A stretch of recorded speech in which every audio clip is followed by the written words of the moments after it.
लोकसभा चुनाव के बीच राजपूत समाज का विरोध कम होने का नाम नहीं ले रहा है। इन दोनों राजपूत समाज लगातार भाजपा को बैकफुट पर लाने की कोशिश में जुटा हुआ है। रूपाला के बयान को लेकर जमकर विरोध हो रहा है। मेवाड़ में भी उदयपुर, चित्तौड़गढ़ और अन्य सीटों पर राजपूत समाज बीजेपी का बहिष्कार कर रही है। सोमवार को भी उदयपुर में राजपूत समाज के विभिन्न संगठन, जिसमें करणी सेना और क्षत्रिय संगठनों ने भाजपा का बहिष्कार करने का ऐलान किया है।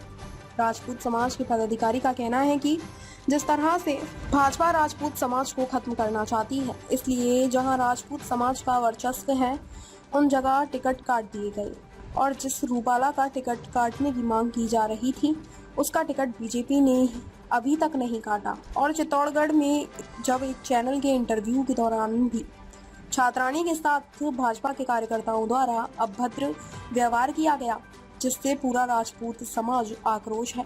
जहां राजपूत समाज पहले बीजेपी का वाटर हुआ करता था और अब राजपूत समाज बीजेपी को वोट नहीं देगा, क्योंकि भाजपा राजपूत समाज के साथ अच्छा नहीं कर रही है। भाजपा चाहती है कि राजस्थान में जो राजपूत समाज है वह पूरी तरह से खत्म हो जाए, इसलिए वह इस तरह के करतूत कर रही है और आप राजपूत समाज से सहन नहीं करेगा। पूरे राजस्थान में भाजपा को वोट नहीं देकर उसे बैकफुट पर ले आएंगे।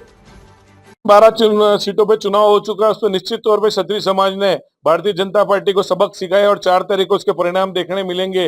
विशेष करके आपके झुंझुनू की सीट हुई है, दौसा की सीट हुई है। क्षत्रिय समाज के प्रतिनिधि होते हुए भी जयपुर ग्रामीण में भी जो हमको लग रहा है कि उदासीन रहा राजपूत मतदाता, तो कहीं न कहीं बहुत बड़ा एक रिजल्ट देखने मिलेगा। और जो भी रिजल्ट आएगा, अन्य समाज की भी नाराजगी हो सकती है, पर क्षत्रिय समाज भी इसमें मुकर रहा है। सरकार और भारतीय जनता पार्टी को पता पड़ जाएगा।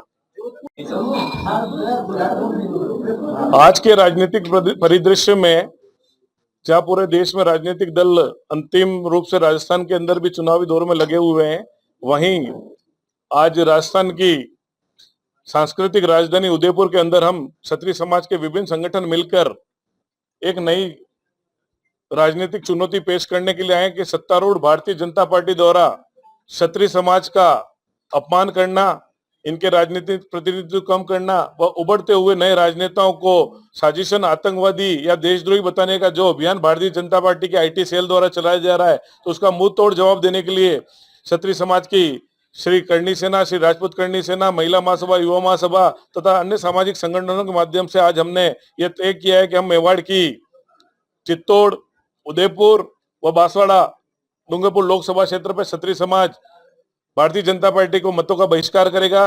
कहीं न कहीं इसके पीछे हमारा कारण है कि जो भी पिछले कुछ समय से लग रहा है कि राजनीतिक प्रतिनिधित्व हमारा कम किया जा रहा है। देश के कई राज्यों में जो हमारे स्थापित नेता थे, इनके टिकट काट दिए गए, चाहे यूपी के अंदर हो, धनंजय सिंह हो या अन्य कई नाम है, जहां पूर्व में 17 टिकट मिले थे, इस बार 10 टिकट मिले हैं। गुजरात में पिछले 2 चुनावों से एक भी प्रतिनिधि हमारा नहीं है। और वहां रूपाला जी के द्वारा जो अशोभनीय, निंदनीय घटना करी गई क्षत्रिय समाज की मां बहनों के साथ, इन तमाम बातों के लिए कि राज शेखावत की पगड़ी उतारना हो और इसके बाद चित्तौड़ के अंदर निर्मला बैसा के साथ जो अपमानित करने की घटना हो, उसके बाद भी राजपूत खून का गुट पीकर बैठा था। पर अब पिछले 2 दिनों से भारतीय जनता पार्टी के आईटी सेल द्वारा हमारे राजपूत समाज के आइकॉन और सर समाज के साथ लेकर चलने वाले भाई रविंद्र सिंह भाटी के खिलाफ जो दुष्प्रचार करके उसे देशद्रोही आतंकवादी घोषित करने की बात कर रही है, तो कहीं न कहीं राजपूत समाज में इसके लिए बहुत आक्रोश है। और हमने आज ये तय किया कि क्षत्रिय समाज इस चुनाव में भारतीय जनता पार्टी को अपनी ताकत दिखाएगा और निश्चित तौर पर क्षत्रिय समाज भारतीय जनता पार्टी का एक कोर बेस्ड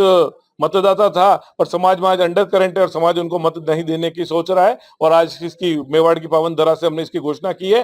कल परसों प्रतापगढ़ के हमारे क्षत्रिय महासभा ने भी वहां पे भाजपा का बहिष्कार की बात कही है। और शनै शनै ये बात टीएसपी के अंदर बसने वाले और इधर चित्तौड़ के अंदर रहने वाले समस्त क्षत्रिय समाज के साथ इसको निर्धारित करके हम भारतीय जनता पार्टी के खिलाफ मैदान में आएंगे। ताज़ा खबरों से जुड़े रहने के लिए हमारे चैनल को सब्सक्राइब करें और बेल आइकन को दबाना ना भूलें, ताकि हर खबर की नोटिफिकेशन आपको मिलती रहे।